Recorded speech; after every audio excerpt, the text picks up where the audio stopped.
Season 2, guys. It's just a week away, man. And my God, this dev report has everything. Now, I'm going to give my opinions and takes on the entire dev report, but I might have missed some few things, so I highly suggest after this video, go watch it yourself. But anyways, let's hop right into it. So starting out, the two biggest things coming next season is a new map Krakoa and hero Emma Frost as a guardian. My God, they ate with her design. Not just her design, but her gameplay. Amazing. This looks great. This looks amazing. I don't know what else to say. Like, just so we've seen going from the trailer, she is a projectile hero. She's also a melee hero when she's in her diamond form. Her ultimate seems to be some type of hypnotize. She has this crazy ability that I think is going to make her meta alone, where she steals your like soul and can stack damage on top of it. Crazy. And of course, you know, like a little shield here and there. Now, obviously, we need to wait for the full character release to get a full description of how all her abilities works and stuff like that. Just from this small trailer, she looks great. I look amazing. The map too, Krakoa, can't wait to play it. But what they did mention in the dev pool that they will be removing one of the maps and adding Krakoa. So Tokyo 99, Shibuya will be removed and they're adding Krakoa, which I'm all in favor for. Honestly, hated that map, especially in higher elos. It's definitely hard to get a team to push it correctly. It's like one small chip. Heavily disliked it. All right, now moving on to the team ups. Team ups are going to be huge next season.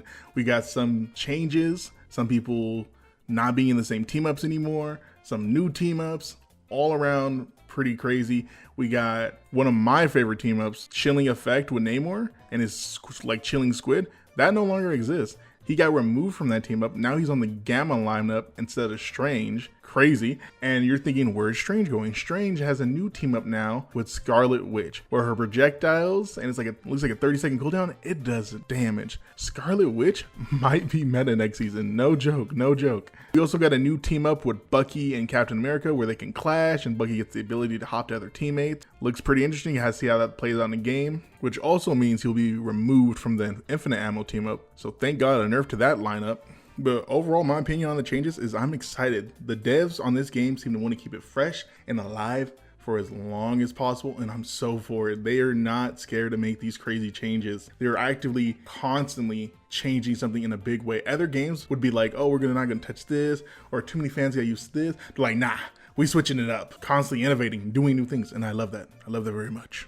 Now in the dev report, they did mention some characters getting buffed and changed. Now, when I first heard that, I'm like, okay, you're gonna nerf Loki, you're gonna touch Adam Warlock, and you're gonna buff, you know, some other characters like Penny Parker. I'm like, okay, that's what they basically say in the dev report. But at the time of me recording this, one of the, I guess, partner creators dropped the entire nerfs and buffs list. That thing is fat. I'm talking thicker than what's her name? Emma Frost? Yeah, I'm saying thicker than Emma Frost's thighs, my guy. That thing is huge. So I'm probably gonna do another video on that separately to discuss my thoughts and takes on that, because I thought it was gonna be like 1 or 2 characters. No, that's like 8 characters deep, and it's not like little changes like, oh, we changed one. No, they like are actively changing a whole thing. Like Moon Knight, for instance, his projectile speed is faster, his ultimate lasts longer now, and now he has a scaling on how much damage it does from like the center to like, it's just a lot. So I'm gonna have to do a whole nother video on just the buffs and changes. Last but not least, what the devs brought up were rank changes, and as a competitive player myself who's trying to make it to a pro team, I love these, because honestly, how to make pro teams, you gotta be seen on either the leaderboard or just in the lodge, right?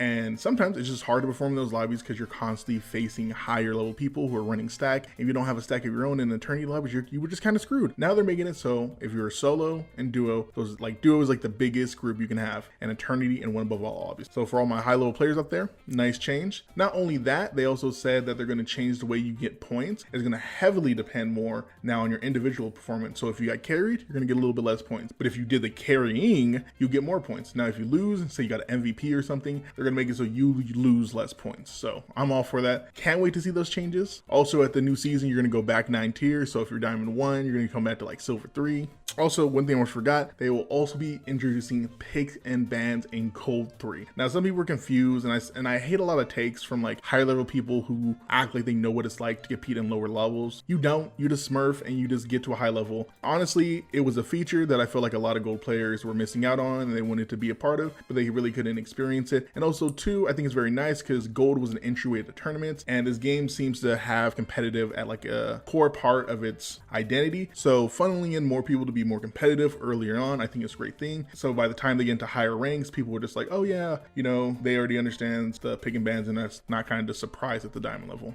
Also, another small thing, level cap from level 15 or not level cap, but like in order to enter rank level 10 to level 15, the dev said is just to give more people time to practice before they start entering the rank scene. Yeah, that was just a quick summary of the dev note, my basic thoughts and opinions. Now, again, if you guys want to see me do a whole video on the buffs and nerfs fat list, let me know, comment, like down below. I'll definitely get to it. But if you guys enjoyed the video, if you ever want to support me, like and follow, always appreciate it. If you ever want to see some high level gameplay, you know, the stream's right there. But with all that said and done, y'all have a wonderful rest of your day.